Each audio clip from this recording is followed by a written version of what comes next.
ورحمة الله وبركاته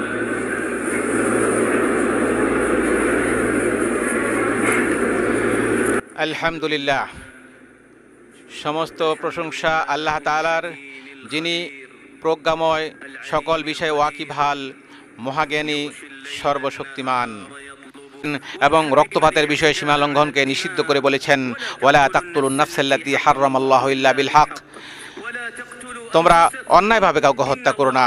অন্যত্র তিনি বলেছেন, তোমরা নিজেদেরকে হত্যা করো না, নিশ্চয়ই আল্লাহ তোমাদের প্রতি অত্যন্ত দয়ালু। আল্লাহ রাব্বুল আলামিন মানুষের জীবনকে সংরক্ষণের নির্দেশ দিয়েছেন। আল্লাহ সুবহানাহু ওয়া তাআলা একইভাবে সম্পদ সংরক্ষণের প্রয়োজনীয়তার ক্ষেত্রে তার কোরআনে বর্ণনা করেছে। আল্লাহ তাআলা তার কোরআনে বলেছেন, হে ঈমানদারগণ, তোমরা একে অপরের সম্পদ গ্রাস করো না, তবে পারস্পরিক সম্মতিতে যে ব্যবসা করা হয় তা বৈধ। বুদ্ধি বিবেকের সংরক্ষণের প্রয়োজনীয়তা সম্পর্কে আল্লাহ সুবহানাহু ওয়া তাআলা বলেন, ইয়া আইয়ুহাল্লাযীনা আমানু ইন্নামাল খামরু ওয়াল মাইসিরু ওয়াল আনসাবু ওয়াল আজলামু রিজসুম মিন আমালিশ শাইতান ফাজতানিবুহু লাআল্লাকুম তুফলিহুন। হে ঈমানদারগণ, মদ, জুয়া, মূর্তি ও ভাগ্য গণনার তীর এসব কিছুই শয়তানের নাপাক কাজ, সুতরাং তোমরা তা থেকে দূরে থাকো যাতে সফল কাম হতে পারো। শয়তান মাদকের দ্বারা তোমাদের মধ্যে শত্রুতা ও বিদ্বেষ সৃষ্টি করতে চায় এবং তোমাদেরকে আল্লাহর স্মরণ ও সালাত থেকে বাধা দিতে চায়। কাজেই তোমরা এর থেকে কি নিবৃত হবে না? কিতাবুল্লাহ ও সুন্নতে মানুষের সম্মানে আঘাত করার বিষয়ে নিষেধ করা হয়েছে, কারো সম্মানে আঘাত করা যাবে না। আল্লাহ তাআলা বলেন, ওয়াল্লাযীনা ইউযুনাল মুমিনিনা ওয়াল মুমিনাতি ইলা আখিরিল আয়াহ, আর যারা কোনো অপরাধ ছাড়া মুমিন নরনারীদেরকে কষ্ট দেয় তারা অপবাদ ও স্পষ্ট পাপ বহন করল। আল্লাহ সুবহানাহু ওয়া তাআলা আরো বলেন, নিশ্চয় যারা সতীসাথী সরল মনা মুমিন নারীদেরকে অপবাদ দেয় তারা দুনিয়া ও আখিরাতে অভিশপ্ত, আর তাদের জন্য রয়েছে মহাশাস্তি। আল্লাহ সুবহানাহু ওয়া তাআলা আরো বলেন, হে ঈমানদারগণ, তোমাদের কোনো সম্প্রদায় যেন অন্য সম্প্রদায়কে উপহাস না করে, হতে পারে তারা তাদের চাইতে উত্তম। একইভাবে তোমাদের কোনো নারী যেন অন্য নারীকে উপহাস না করে, হতে পারে তারা তাদের চাইতে উত্তম। তোমরা একে অপরকে নিন্দা করো না এবং তোমরা কাউকে মন্দ উপাধি দিও না। ঈমানের পর মন্দ নাম ব্যবহার করা কতই না খারাপ, আর যারা তওবা করেনি তারা জালেম। হে মুমিনগণ, তোমরা অনেক পরিমাণ মন্দ ধারণা থেকে বেঁচে থাকো। কতক ধারণা তো অপরাধ। তোমরা গোপন বিষয় অনুসন্ধান করো না এবং অপরের গীবত করো না, অপরের দোষ বর্ণনা করো না। তোমাদের কেউ কি তার মৃত ভাইয়ের গোশত খেতে পছন্দ করবে? বরং তোমরা তা পছন্দ করবে না, অপছন্দ করবে। আল্লাহকে ভয় করো, নিশ্চয়ই তিনি তওবা গ্রহণকারী। উপর উল্লেখিত 5টি মৌলিক বিষয়ের পরিপূরক আরেকটি বিষয় হলো কর্ম সম্পাদনের বিভিন্ন মাধ্যম ও উপায়ের ভিত্তিতে শরীয়তের মূল উদ্দেশ্যগত বিধান জারি হওয়া। আদিষ্ট বিষয়াবলী সম্পাদনের জন্য যে মাধ্যম গ্রহণ করা অত্যাবশ্যক হয়ে পড়ে, সে মাধ্যম গ্রহণ করাও শরীয় আদেশের অন্তর্ভুক্ত হিসাবে গণ্য হবে। অনুরূপভাবে যে মাধ্যম বা উপায় গ্রহণ না করলে আবশ্যকীয় কাজ তথা ওয়াজিব সমূহ সম্পাদন করা যায় না, সে মাধ্যম গ্রহণ করাও শরীয়ত মতে ওয়াজিব হয়ে পড়ে।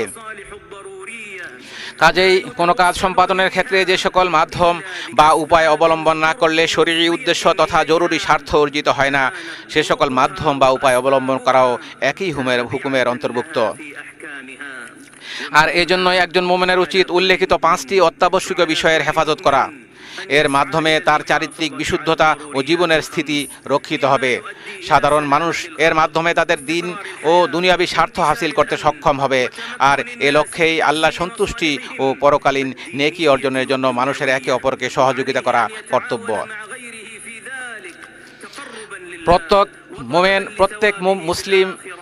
প্রত্যেক মুসলিমের দায়িত্ব হলো 5টি মৌলিক বিষয়ের সংরক্ষণের লক্ষ্যে শরীয়তের লক্ষ্য উদ্দেশ্য অর্জনের পথে নেতিবাচক প্রভাব সৃষ্টিকারীদের ব্যাপারে সতর্ক থাকা।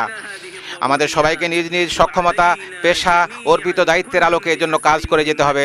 আমাদের বংশধরকে, বিশেষ করে উঠতি প্রজন্মকে এমন শিক্ষা দিতে হবে যাতে তারা জীবনের মৌলিক এই বিষয়গুলোর প্রতি যত্নবান হতে পারে। যেহেতু সকল স্থানে ও সকল সময়ে 5টি অত্যাবশ্যকীয় বিষয়ের সংরক্ষণ করা ওয়াজিব, সেজন্য মনে রাখতে হবে সম্মানিত স্থানে এর গুরুত্ব আরও বেড়ে যায়। এই মক্কা আল মুকাররমায় এই সমস্ত জিনিসগুলোকে সংরক্ষণ করা আরও বেশি গুরুত্বপূর্ণ। আল্লাহ সুবহানাহু ওয়া তাআলা এগুলোকে সংরক্ষণ করার জন্য নির্দেশ করেছেন। বিশেষ করে মক্কা আল মুকাররমায়ের গুরুত্ব আরও বেশি। আল্লাহ তাআলা বলেছেন, ওমা ইউরিদ ফিহি বিইলহাদিন বিযুলমিন নুযিকহু মিন আযাবিন আলীম, আর যে ব্যক্তি এখানে অন্যায়ভাবে দিন বিরোধী পাপ কাজের ইচ্ছা করে, আমি তাকে আস্বাদন করব যন্ত্রণাদায়ক শাস্তি। হজ্জে দিনের নিদর্শন ও আল্লাহর প্রতি একনিষ্ঠতার প্রকাশ ঘটবে, এটি স্বাভাবিক। হজ হজ রাজনৈতিক দলীয় স্লোগান প্রতীক ও চিহ্ন ব্যবহারের জায়গা নয়। এখানে নির্ধারিত কর্তৃপক্ষের নিয়ম শৃঙ্খলা নির্দেশনা মেনে চলা আবশ্যক, যাতে করে নিরাপদে ও প্রশান্তির সাথে পবিত্র হজের কার্যাবলী সম্পাদন করা যায়, যাতে করে হাজী সাহেবগণ অত্যন্ত নিরাপত্তার সাথে সুন্দরভাবে তাদের কাজগুলো করতে পারেন। আল্লাহর ঘরের সম্মানিত হাজী সাহেবগণ, নিশ্চয়ই আপনারা আরাফায় এমন এক সম্মানজনক অবস্থানে রয়েছেন যার জন্য ফেরেশতারা আপনাদেরকে নিয়ে আল্লাহর কাছে গর্ব করেন। একটি মহিমান্বিত স্থান ও বরকতময় সময়ে আপনারা একত্রিত হয়েছেন। এখানে ভালো কাজের প্রতিদান বহুগুণ বাড়িয়ে দেওয়া হয়, পাপ কাজগুলো ক্ষমা করে দেওয়া হয়, বান্দার মর্যাদা বৃদ্ধি করা হয়। কাজেই রাসূল সাল্লাল্লাহু আলাইহি ওয়াসাল্লামের সুন্নাহ অনুসরণ করে আল্লাহর কাছে নিজেদেরকে সুফর্দ করুন।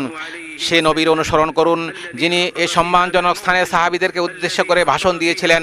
বেলাল রাদিয়াল্লাহু তাআলা আনহুকে আদেশ দিলে তিনি আজান ও ইকামত দেন। অতঃপর রাসূল সাল্লাল্লাহু আলাইহি ওয়াসাল্লাম 2 রাকাত যোহরের সালাত আদায় করেন। এরপরে একামত দেয়া হলে রাসূল সাল্লাল্লাহু আলাইহি ওয়াসাল্লাম আসরের 2 রাকাত সালাত আদায় করেন।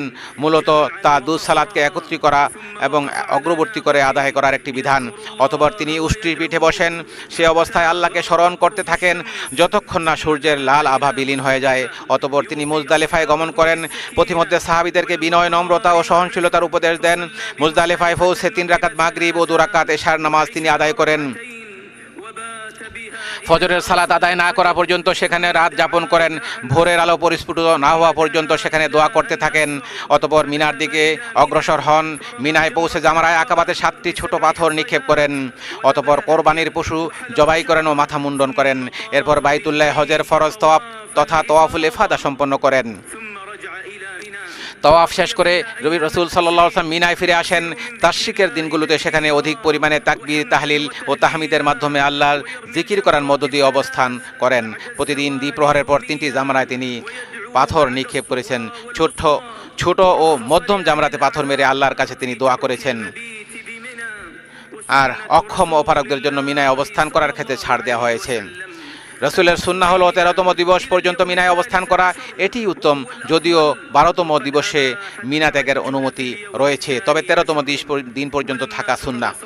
হজের যাবতীয় কার্যাবলী সমাপ্ত হওয়ার পর মদিনায় ফিরে যাওয়ার মনস্থ করলে রাসূল সাল্লাল্লাহু আলাইহি ওয়াসাল্লাম পবিত্র কাবা ঘরে বিদায়ী তওয়াফ সম্পন্ন করেন। আল্লাহর ঘরের মেহমান সম্মানিত হাজী সাহেবগণ, রাসূল সাল্লাল্লাহু আলাইহি ওয়াসাল্লাম সিয়াম পালন না করেই আরাফাতের ময়দানে অবস্থান করেছেন, যাতে আল্লাহকে বেশি বেশি করে স্মরণ করার ক্ষেত্রে তা সহায়ক হয়। তিনি আরাফাতের সময়টুকু আল্লাহর অধিক পরিমাণে স্মরণ, আল্লাহর জিকির ও তার কাছে বেশি বেশি চাওয়ার মাধ্যমে, দোয়ার মাধ্যমে অতিবাহিত করেছেন। সুতরাং আপনারা রাসূল সাল্লাল্লাহু আলাইহি ওয়াসাল্লামকে অনুসরণ করুন। আল্লাহ সুবহানাহু ওয়া তাআলা ইরশাদ করেছেন যেন আল্লাহর রাসূল সাল্লাল্লাহু আলাইহি ওয়াসাল্লামের অনুসরণ করা হয় এবং বেশি বেশি দোয়া করা হয়। তোমরা মিনতি ভরে ও সঙ্গোপনে তোমাদের রবকে ডাকো এবং ভয় ও প্রত্যাশা নিয়ে তাকে ডাকো, আল্লাহকে ডাকো। আপনারা নিজেদের জন্য, নিজেদের পিতামাতা এবং যাদের সাথে আপনাদের সম্পর্ক রয়েছে তাদের সবার জন্য আল্লাহর কাছে দোয়া করুন। কারণ কারো অনুপস্থিতিতে তার জন্য কেউ দোয়া করলে দায়িত্বপ্রাপ্ত ফেরেশতারা বলেন আমিন, তোমার জন্য একই পুরস্কার। আমাদের ফিলিস্তিনি ভাইদের জন্য দোয়া করুন। দুঃখ দুর্দশায় তারা নিপতিত। শত্রুদের আঘাতে তাদের রক্ত ঝরছে। তাদের ঘরবাড়ি ও ভূখণ্ড শত্রুদের ধ্বংসযজ্ঞের শিকার হচ্ছে। নিত্য প্রয়োজনীয় ঔষধপথ্য, খাবার পানি ও বস্ত্র থেকে তাদেরকে বঞ্চিত করা হচ্ছে। নিঃসন্দেহে যারা পরের উপকার করে এবং অন্যের প্রতি অনুগ্রহ প্রদর্শনে এগিয়ে আসে, আমাদের দোয়া পাওয়ার ব্যাপারে তারাই বেশি হকদার। যারা হারামাইন শরীফাইনের খেদমতে নিয়োজিত আছেন এবং আল্লাহর ঘরের মেহমানদের কষ্ট লাগবে, রাত দিন নির্ঘুম ও ক্লান্ত পরিশ্রম করে যাচ্ছেন, তাদের কথা বলতেই হবে। আর এই শ্রেণীর ব্যক্তিদের মধ্যে সর্বপ্রথমে আসে খাদিমুল হারামাইন শরীফাইন বাদশাহ সালমান বিন আব্দুল আজিজ এবং তার বিশ্বস্ত ক্রাউন প্রিন্সের কথা। হে আল্লাহ, হে চিরঞ্জীব, হে মহান সত্তা, হে অতি সম্মানের অধিকারী রব, আপনার কাছে প্রার্থনা করছি আপনার দয়া ও অনুগ্রহে খাদিমুল হারামাইন শরীফাইন বাদশাহ সালমান বিন আব্দুল আজিজ ও তার বিশ্বস্ত ক্রাউন প্রিন্স মোহাম্মদ বিন সালমানকে যাবতীয় খায়ের, যাবতীয় কল্যাণমূলক কাজের তৌফিক দান করুন। তাদের জন্য আপনি সাহায্যকারী হয়ে যান, তাদের প্রতিদান বৃদ্ধি করে দিন এবং তাদের প্রতি সন্তুষ্ট হয়ে যান। তাদের খেদমতগুলোকে কবুল করে নিয়ে তাদেরকে জাযায়ে খায়ের দান করুন। তারা ইসলাম এবং মুসলমানদের খেদমত করছে, আল্লাহ তাদের সওয়াবকে আপনি বাড়িয়ে দিন, তাদেরকে ক্ষমা করে দিন। হে আল্লাহ, হাজী সাহেবদের হজকে কবুল করুন, তাদের কাজগুলোকে সহজ করে দিন, সহি সালামতে প্রভূত কল্যাণ অর্জনের মধ্য দিয়ে গুণামুক্ত হয়ে কবুলকৃত তওবার সৌভাগ্য লাভ করে এবং যাবতীয় প্রয়োজন মিটিয়ে যেন তারা নিজ নিজ দেশে ফিরে যেতে পারে সেই তৌফিক দান করুন। হে আল্লাহ, সকল মুসলিম ও মুমিন নরনারীকে ক্ষমা করুন, সকল অনিষ্ট থেকে তাদেরকে রক্ষা করুন, তাদের দিন ও